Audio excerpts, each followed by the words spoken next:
Hey friends, this is Laura with Potpourri of Life. Hope you're having a great Saturday.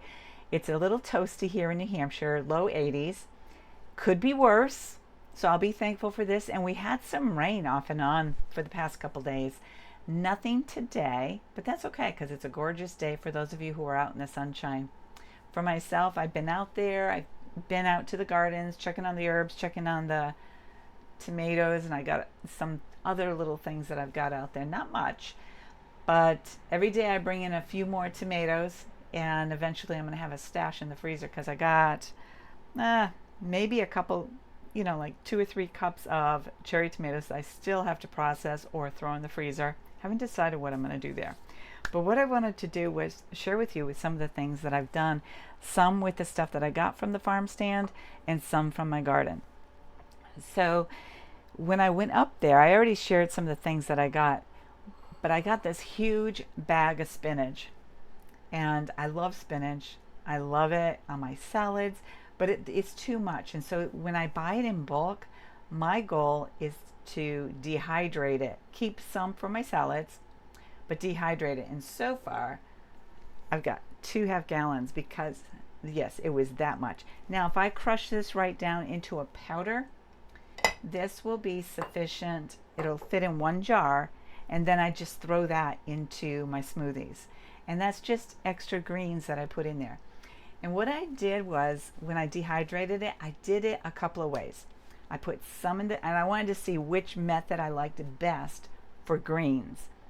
And I put some in the hanging dehydrator I got the other day, last week, and then I did some in the oven. I did some in the regular dehydrator. And I'll tell you right now, the way I like it the best is the one that hangs and lets the air. Now, it still did okay with the regular dehydrator. The stove, not so much, because it ended up, the ones that came out of that were a little bit more on the brown, so it kind of like cooked it, because the lowest that I can get my stove is 170, whereas the dehydrator I can get down to 130. So that's what makes the difference. If you're dehydrating and wonder what to do, the stove is a great method for some things, but it's not, it's not everything. And I know that I got I didn't bring it over here. I got all my mushrooms done. So that was another 1/2 gallon. So I'm really excited about that because I pick up mushrooms all the time because it's something that I can put in a variety of foods like quiche.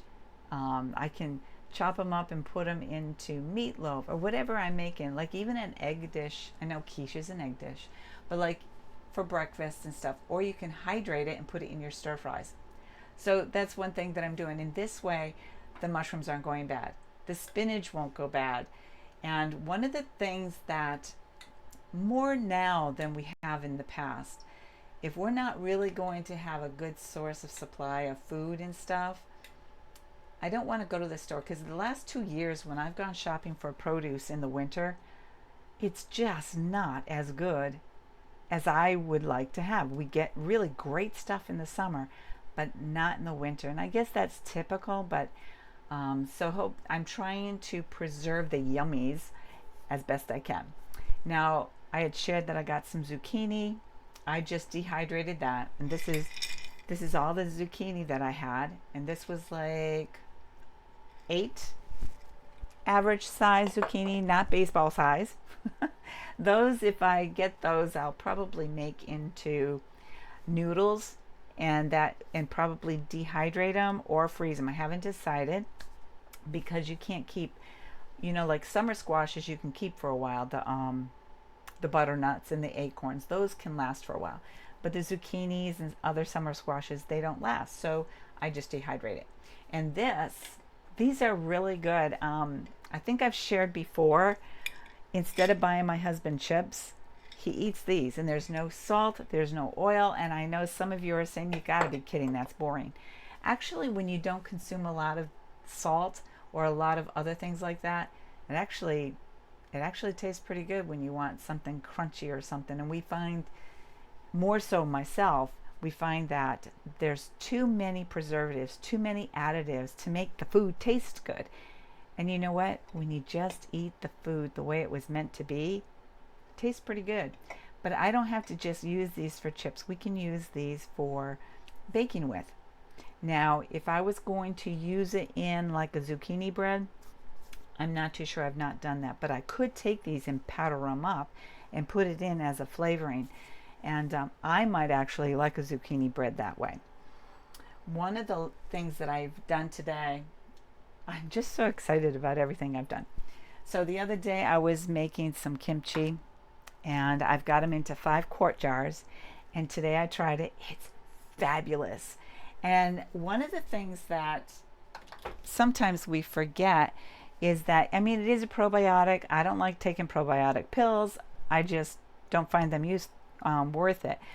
But making your own probiotic food from real food is actually really good for you. Now, when you eat sauerkraut, kimchi, any of these things that are fermented, you don't want to just have a big bowl, like a cereal bowl. I don't know how big your cereal bowls are, but mine is just a normal cereal bowl. You don't want that much. You want kind of like a little dessert bowl that just enough, not even that, maybe a couple tablespoons on the side of your meal, because that's just enough for what you need. But I'm really excited because it tastes fabulous. I think I had a little too much salt, but you know, I don't eat a lot of it, and I'll just offset it with whatever else I eat. Some of the other things that I've done. Yesterday was fun. I took all my berries, and my goal when I was looking at them, when I bought them, I thought, I'll just throw them in the freezer, and then I can put them for desserts or, you know, whatever. Or maybe make jams later. Well, I still have jams from last year, and this year I decided, normally I gift jams during the spring and summer, and I haven't yet.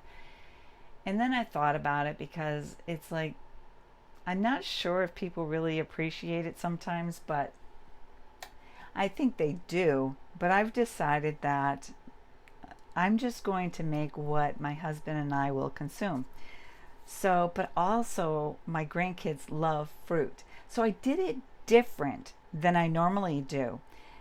And I've always used half the sugar. When I make jams and jellies, I use half the sugar that they require. And I don't use pectin. I just cook my jams and jellies longer than most people because the pectin is what helps it move along. But I go along and I cook it and I cook it. It's the old-fashioned way. And you cook it until you get those 2 little drops in the thickness, and generally speaking, it comes out pretty good. But sometimes I make a sauce. And I was looking at those strawberries, and they looked so amazing. And they tasted great. And so I thought, my grandson loves strawberry milk. And so do I. I don't necessarily like the syrups and stuff. It's been a while since I bought it. I think, I mean, I have to make it in the soy milk or the almond milk, whatever I'm choosing to drink. And so I decided, you know what I'm going to do? I'm going to make something so that if he's visiting or whatever, we can make a fruit smoothie using strawberries or put it into a milk as strawberry milk. So what I did was, I've got a variety of things here. What I did was, I took the strawberries. I did it with the blackberries and raspberries as well. You can see that it's not a jam, but you see all the fruit in there. So these are so that I told my husband, he was like trying to figure out what I was doing. I said, honey, when you have plain ice cream and when I have the dairy-free ice cream, sometimes we want a little topping, but I don't want to have it already put into the product. Seriously, yogurt has to be Greek and plain and boring. And you can add this. At least you know what is in here. So I said, and plus you can put it into a drink, like a milk, and you can make your own strawberry milk. He goes, well, I don't drink strawberry milk. He does chocolate milk. And I'm like, well, they don't have chocolate fruit. So, but I'll have to think about making him some chocolate mixes and stuff. So anyways, I made about 5 of these. So little Bradley and Nicholas might enjoy this, but they like all the fruit. And I'm excited about this because it's not huge. It's too much for two of us, but it's enough if David and I want to have 2 or 3 desserts in a row. But then again, he prefers the raspberry over this. So it's a conundrum. It's confusing here. But we typically, things don't go bad. Now this will be fine in the refrigerator. We don't have to have the same dessert for 3 nights in a row. That's not going to happen because we're not big dessert eaters. Although these taste really good. But then after I was done with this, just for the strawberries, I ended up with some thick syrup. So I'm really excited about this because you can just put a little bit of this in, and this is real strawberries with some organic sugar, half the amount that would be typical in jams and jellies and stuff. So you won't need a lot. And so I'm kind of excited about it because we all need treats from time to time. I don't care how healthy we all eat. I'm honest. I'm going to eat treats like this once in a while. So the other one that I did was a blackberry. This one's a little bit thicker, but it's still kind of loose, as you can see. So it's not thick like jam. I did not want to make jam or jelly. I wanted something like this so that we can pour it on, or if I want to make a cake of some sort, or with just a topping. That's what I wanted for this. I still have jams and jellies from last year. So I still want to make some fresh ones for this year, but I really have to take inventory of what I have before I go and do that. And there was some raspberry as well. So that came out. So when my husband got up this morning, I told him, I said, by the way, this here is a little bit of the strawberry that's left of the liquid. So I'm going to try this in the milk later. So I told him about these jammy type spreads, or I call them jam. What did I write on it? I call them jam sauce. But seriously, if you have biscuits, say the world does get really crazy, like I could make some plain biscuits or pancakes, and you pour this on it, and you don't need a lot, and it'll just make something that you may not want, but it'll just kind of perk it up a little bit. So that's what I did. So I told him about this, and he's working today, so I told him, I said, I don't know if you want any or not. It's not really jam or anything. So before he left, I got up and I said, did you check out this stuff? He goes, yeah, I made a sandwich. I said, honey, it's too runny. He goes, it's so good. He loves my jams and jellies. And most people who have gotten them have really enjoyed them. So I guess when I said I'm not sure if people appreciate, I think they do, most especially if they're not ones who make it themselves. So that was most of my day yesterday, was the jams and jellies. I just transferred this, the kimchi into the jars today because it had time, and today was the day, and I've got them in the jars and they're sealed. I want to share some other exciting things that I did. And to me it's exciting because I never did it before. When we get grapes, half the time, no, all the time, well, by the time we're getting to the end of it, neither one of us are interested in those grapes. And I'm just so like, we've got to stop throwing away good food. And these grapes taste great. So what I did was I found a way to preserve them. And so what I did is I have 2 jars of grapes. They are all, there's a little bit of citric acid in here to kind of help preserve it, and a little bit of sugar, and then it's just water. But I had to do a process on this. Today I am not showing you how to do it. I'm just kind of sharing with you what I've done. So if this is a success, I will come back and I will show you how to do this. But I got two quarts out of that, and I'm excited. I told my husband at lunchtime, I said, guess what I did? And he goes, what? I said, I put grapes in jars. And he goes, And why would you do that?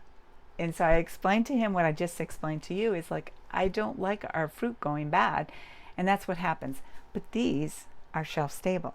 And that's the cool thing about it. I'm going to put them in the refrigerator so that they're cold, because that's my preference, but they're sealed and they're good. And the other cool thing is I got 2.5 gallons and 3 quarts of this. I'm not sure how this is going to come out, but we bought a big watermelon. And I wanted to because I love watermelon. But like the grapes, we may not finish them all. We love grapes. We love watermelon. I just can't eat enough. If I eat the watermelon all in one sitting or before it goes bad, I feel like a watermelon because I ate too much. Plus, it's a lot of water. And watermelon, by the way, is fabulous for you. There's so many benefits with watermelon. So we're trying this. And if this turns out great, this will be another thing that I will be sharing with you. But all you do is you cut it up into pieces. You stick it in here with some, I believe it was citric acid, sugar, and one other ingredient. I will have to come back. But I'm going to try this tomorrow with my husband, and I can give you feedback as to how this turned out, because I think that is most important. But I'm kind of excited because they just look so pretty, and it's shelf stable. So that's kind of cool. And then the other thing, I had enough vegetables, enough tomatoes, peppers. I had 1 pepper. I had from my own garden, and the tomatoes were getting kind of ripe. They weren't overripe. So what I did was I decided to make some salsa. I only got 2 pints out of it, and they're still warm. A little bit of water on the bottom, but that doesn't bother me. We can always add more tomatoes or some tomato powder, and I'm going to get to that in a minute. But this will be perfect for salsa, or you can add it in. I don't know if you guys cook with salsa and stuff, but that's something that there's a lot you can do with salsa. You can put it on your tacos, you can add it to the side, you can throw it in your stir fries. Be imaginative. The other thing I did was at the farm stand, I do not have any Roma tomatoes growing, so I picked up about a dozen. So I got 3 pints of Roma tomatoes all canned up, and these are diced. These are perfect for when you make chili or any of those other foods that you need diced tomatoes. So I'm kind of excited about that. I was going to use them for something different, but for now I only got 3 pints. So that tells me I need to get a good bushel or 2 of them to do more of this if this works out as well as I think it has. And I still have some peaches. I have a case of peaches to put up, and I have 2 bananas. And I told my husband I'm going to make some gluten-free chocolate banana bread. And he goes, "Why?" I said, "Because you won't eat those last 2 bananas." He goes, "Yeah, I will." That was 2 days ago.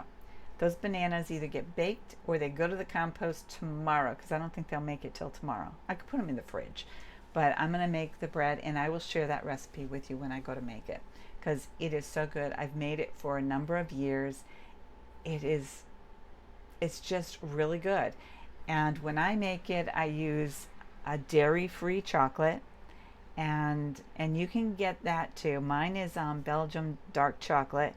It's pretty much the only one I like, because chocolate has a tendency to give me a migraine, and it's because of the sugars that they put in things. But the Belgium dark chocolate works for me. So I'll be doing that. I haven't decided if I'm going to make, how I'm going to do the peaches. I think I'm going to just do slices and stuff like that. But I wanted to talk to you about, I said something about tomato powder. One of the things that I am doing along with some other people who preserve is we're trying really hard to use every piece of fruit that comes in. We are going no waste. And what that means is, how can we use every bit of everything we get? I'm going to talk about tomatoes first. On the tomatoes, we have seeds. And last night I was watching another YouTuber who shared in a group that they were going to post this, and they shared how to seed save are tomato seeds. Now I know how to do my pepper seeds. I did that today as well. Every time we have peppers, I save every single seed. And whether it's the little ones, the big ones, and I mark each one of what they are. But I learned how to seed save tomatoes, tomato seeds, and it was just kind of like, that's how you do it. And so I've been doing it wrong all these years, although I do buy tomato seeds every year, but this time I think I'm going to have my own. And I'm going to try them inside to see how they go, but I've got so many tomatoes outside, I'm not in a hurry. But I wanted to seed save the Roma tomatoes because they were delicious. I ended up with eating maybe one tomato today, and they were so good. So the vegetables you want to seed save are the ones that taste amazing. So I've seed saved peppers, tomatoes. What else did I save? I know I saved a few other things. I think they're aside right now, but I try to save, it's a couple of different, the Roma and then the regular. I didn't seed save any cucumbers yet. My cucumbers aren't doing the greatest anyway, so I may have to change that up. The other thing is with the tomato peels. Now with a Roma tomato, if you're going to can it, it's really best if you peel it, because some things you can leave the peel on, especially if you're going to be fermenting and stuff like that. But Roma tomatoes, they leave kind of a stringy effect to your product, so it is really best with the Roma tomatoes to peel it. So after I boiled, put them in the cold water, and prepping it for the dicing that I was doing, I saved all those skins. And those are in the dehydrator now because they're wet for what I want to do. So I won't do them in the hanging dehydrator. I put them in the regular dehydrator at 130, and I'm hoping that they'll be done in a few hours. So we're trying to, I notice that more and more people are trying to do that, but I've always tried to make sure that I make the food go as far as we can. And today we really don't know. I mean, we're hearing a lot of things about how things are going with the farmers. There's so much out there. And we need to, and it doesn't matter if it's now or not. Even in prior years, we've had good times, bad times. Even if the economy's not bad, sometimes our home situations require us to be very frugal. So one of the things I've always done, you can ask my kids, I drive my husband crazy, is I try not to throw things out, and I try to find new things. And so when I learned about making powder out of the tomato skins, that's fabulous. So we're dehydrating the skins, and then once they're done, I will put them through the coffee grinder to make it into a powder. And what you can do with that is you can throw it into your soups to thicken them up, or if you are having a veggie smoothie, you can put it in there for nutrients. Just use your imagination, and you could use it for other flavorings. You can throw it into, I've never been one to put a lot of ketchup. Like my mother used to make a meatloaf with this ketchup topping. I had never liked it at all. And so, I mean, I do put ketchup in my meatloafs. I make it totally different than my mother. I used to make it similar to hers, but I have changed it up so well that even my kids like my meatloaf. So, and even David's not a meatloaf person, but no, I just never liked it. So if you like that tomato sauce, I'm not saying that to insult you. It's just my taste buds just don't like it. So, but I do put ketchup in my meatloaf, like a tablespoon. So I could take the tomato powder in place of the ketchup, and I only use the ketchup for kind of like a little bit of added flavoring. So I think this is kind of exciting, and I'm just curious, what kind of things do you do to kind of stretch things? Now, if I wasn't going to make banana bread tonight, I would, at this point, I'm not going to show you. They got black spots. It's a good banana. They're good bananas.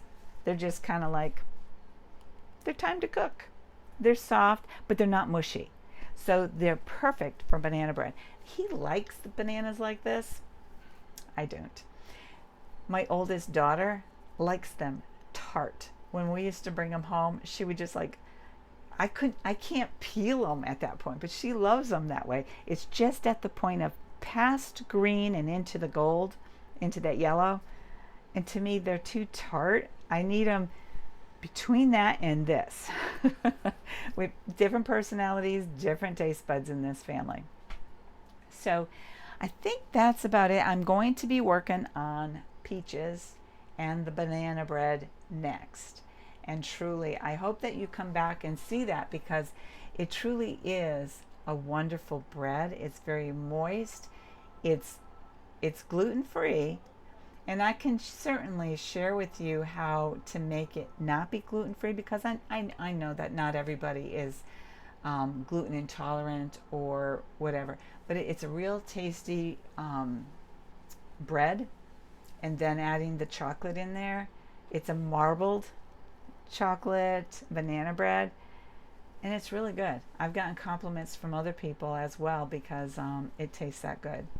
So I hope this was, basically I just came on to say hi. I've been busy. It's been hot in my kitchen, and I had to take another shower before I came on, because I know you needed to know that. It's just a warm day, but I wanted to get this done.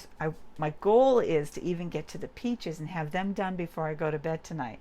I might not get to bed till 2 in the morning, but my goal is to have this all done, because with all this work, when I bring food in from the farm stand, the house gets dirty faster. I've been keeping up with the dishes and that kind of stuff, but I need to wipe down my cupboards. I need to do all of that. And last night when I was working on the jams, I stepped away for a few minutes and I came back and it was boiled over. So I have to do a deep clean for my stove. And I was like, I was so disappointed last night. But you know what? These things happen all the time. And some people, it happens all the time. Me, it doesn't always happen that much. But you know what? It happened. And it will happen again in the future, I'm sure.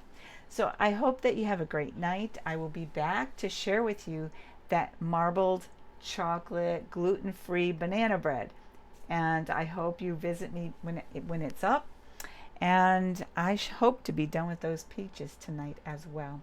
So I hope you have a great evening, and I'll talk to you soon. God bless.